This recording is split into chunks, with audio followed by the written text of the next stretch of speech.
বাংলাদেশের নতুন আওয়ামী লীগ হইতে চাওয়া বিএনপিকে রুখে দেওয়ার মতো শক্তিও বাংলাদেশে উত্থিত হবে। বিএনপির কোনো ভবিষ্যৎ নাই এই রাস্তায় গেলে। বিএনপি জয় বাংলা হয়ে যাবে যেভাবে আওয়ামী লীগ হয়ে গেছে। আপনারা বিএনপিকে চালিত করতেছেন ভুলভাল যুক্তি তর্ক দিয়া, না ধইরা উপায় নাই। আসেন প্রথমে শুরু করি আব্দুল সালামের শ্বশুরের বাক্য দিয়া। উনি পন্দের আলোতে সাক্ষাৎকার দিয়েছেন। উনি বলছেন রাজনীতিতে দক্ষিণপন্থীদের উত্থান দেখিতেছেন, তিনি উদ্বিগ্ন। মারাত্মক কথা বলছেন। যে পত্রিকায় সাক্ষাৎকার দিয়ে জনাব আলমগীর রাজনীতিতে তথাকথিত দক্ষিণপন্থার জুজুবুড়ি দেখাইতেছেন, সেই পত্রিকা পরিবার মানে পন্দের আলো আর দিল্লি স্টার এটার সাথে যুক্ত সাংস্কৃতিক রাজনৈতিক বলয় গত 17 বছর বিএনপিকে শুধু ব্র্যাকেটবন্দি দক্ষিণপন্থার আড়ত হিসেবে প্রচার করে নাই, একই সাথে সেই দক্ষিণপন্থার শক্তিকে নির্মূল করতে যুদ্ধ চালায় যাওয়ার মতো ন্যায্যতা সম্মতি উৎপাদন করে গেছে। উনি যখন বিএনপির মহাসচিব হইলেন তখন বিডি নিউজ একটা স্টোরি করলো, ডানমুখী বিএনপিতে আবার বাম ঘরানার মহাসচিব। সেই বিএনপি এখন ডানপন্থার উত্থান থেকে উদ্বিগ্ন। তার মানে দেখেছেন তো কি ট্রান্সফরমেশন হয়েছে। আমি যাই কই, 2013 সালে বিবিসিতে একটা স্টোরি প্রকাশিত হয়েছিল, 35 বছরের রাজনীতিতে কি পরিবর্তন এনেছে বিএনপি এই শিরোনামে। সেখানে অধ্যাপক সিরাজুল ইসলাম বলছিলেন যে তিনি মনে করেন বিএনপির এই জোট ধর্মভিত্তিক বা ডানপন্থী দলগুলোকে জায়গা করে নেওয়ার শক্তি যোগাইতেছে। এর থেকে বিএনপি বাইরে আসতে পারবে কিনা সে ব্যাপারে তার সন্দেহ আছে। খোদা তাআলা মেহেরবান, উনি সিরাজুল ইসলাম চৌধুরীর সন্দেহ দূর করে দিচ্ছেন, আলহামদুলিল্লাহ।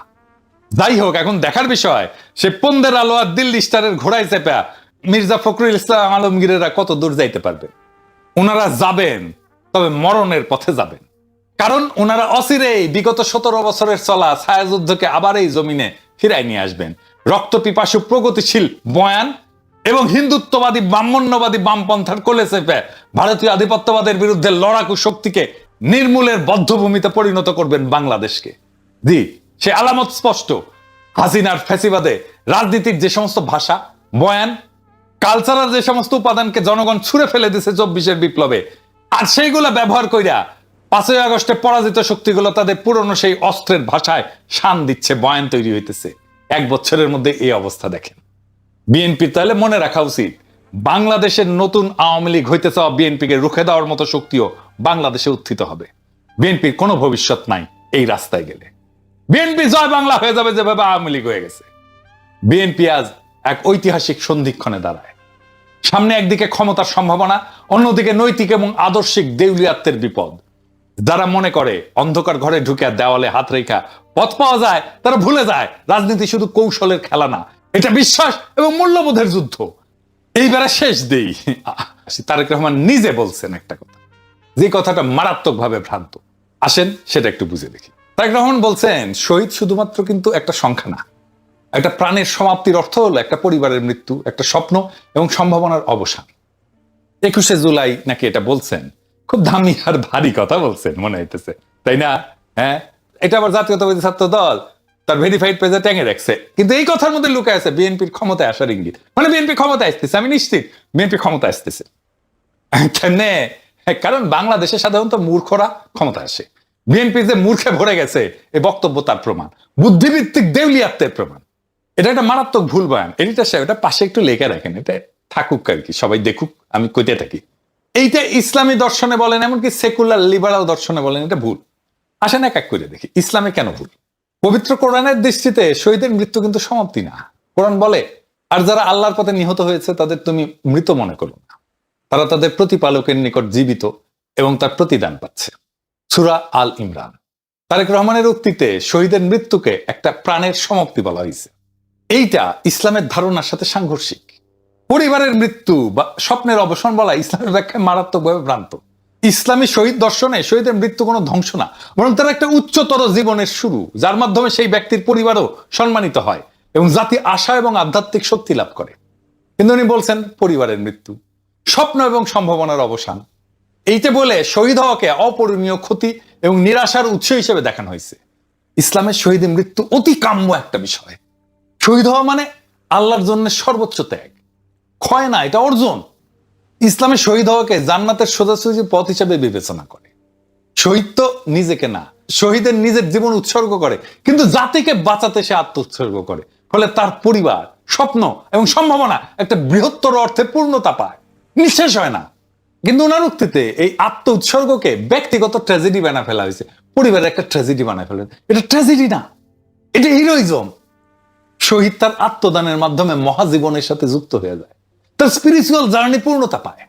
তারেক রহমানের এই উক্তিটার ইসলামের শহীদ সংস্কৃতি, আত্মত্যাগবাদের ভাবধারা এবং মৃত্যু পরবর্তী চেতনার সাথে স্পষ্টভাবে সাংঘর্ষিক।